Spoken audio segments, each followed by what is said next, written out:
Hey folks, I hope you're doing alright. The first half of this video is going to be aimed more at beginners, or really anyone who wants to improve their sniping or their comfort with the sniper in the game. And in the second half, I'm going to go through a couple of really great practice drills, which are useful for both learning and improving your sniping, but they also work really well as a quick 3-minute warm-up, which you can incorporate into your normal routine.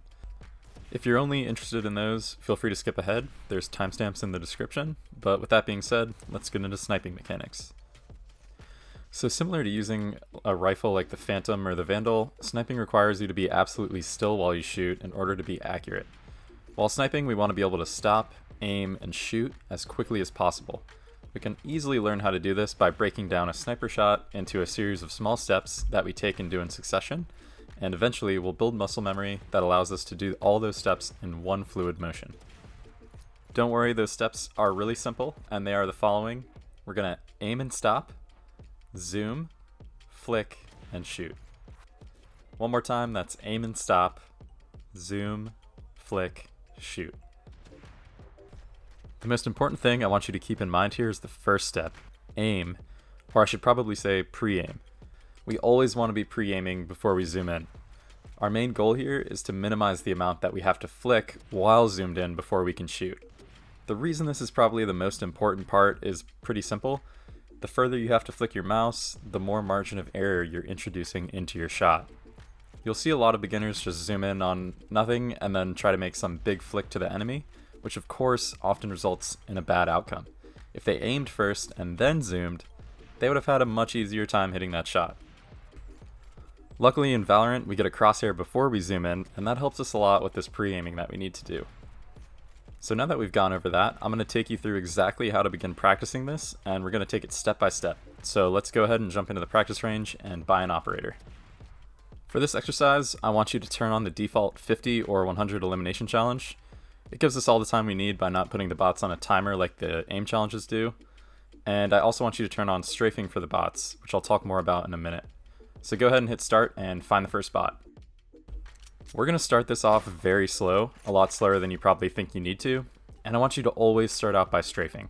We're going to always be moving in between our shots, so literally the only time we're standing still is when we're ready to stop and shoot. Alright, so we're strafing, and you're probably already pre-aiming the bot, which is great, because that's the next step.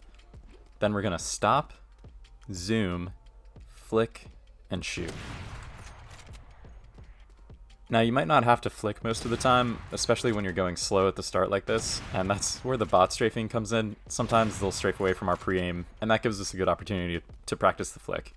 It's okay if you don't have to flick, but you do want to get a feel for it. Again, with good pre-aiming, we should only have to flick a small amount, if at all.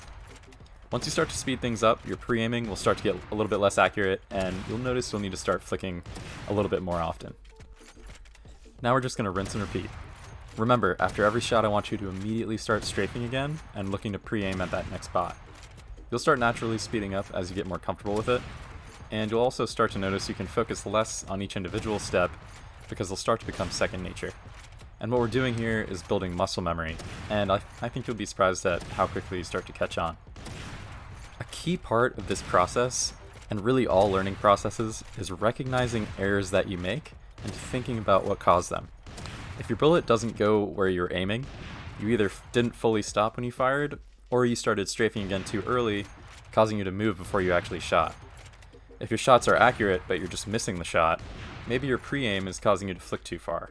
Or if you're missing smaller flicks, don't get discouraged, just slow down and smooth out the flicks, and over time, that speed will naturally start to come as you get more comfortable and confident.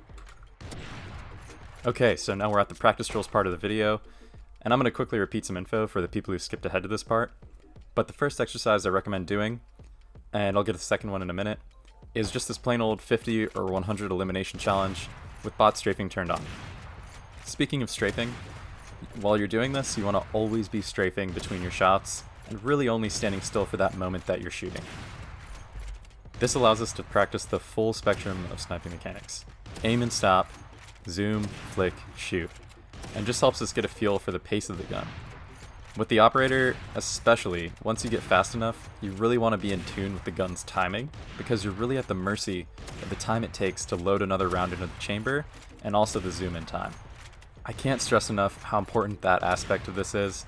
Even if you're the most accurate and fastest sniper in the West, if you're not in tune with the pace of the gun, you're going to find yourself making careless mistakes, like re-peeking into a gunfight and not being able to actually shoot when you want to.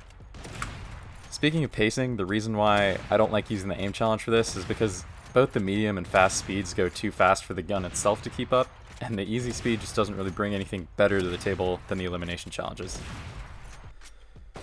So I haven't really mentioned the Marshal yet, but everything I've covered applies to the Marshal as well, with the caveat being that the pace of the gun is a little bit different. It's a lot faster to zoom in, and also has a much shorter time before you can shoot again.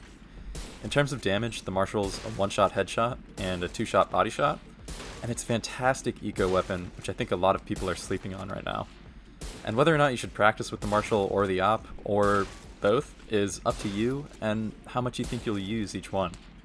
If you're going to practice with the Marshal, the only difference I'd recommend is focusing on getting headshots rather than body shots, and also trying out the medium and maybe easy aim challenges, as the faster speed of the Marshal allows you to actually keep up with those. Okay, so the second drill might look a little familiar if you've watched my first video, but we're going to use Sage's Ice Wall to create barriers that we can then peek from in order to practice another common in-game scenario. We're going to approach this a little bit differently than what we did with pistols and rifles. We're going to place it further back and place more focus on slow peeking the enemies while we're already zoomed in, and then shooting as soon as one appears in our vision. Definitely combine this with faster peeks too, but this is going to help you get a feel for how to quickly stop and shoot when you're already zoomed in, which is something you're going to be doing a lot of in a match. As a bonus, sometimes the bots are going to peek into you, which is some good practice for just straight up holding an angle. Another thing I think you should place a lot of focus on with this exercise is strafing back behind cover after every shot.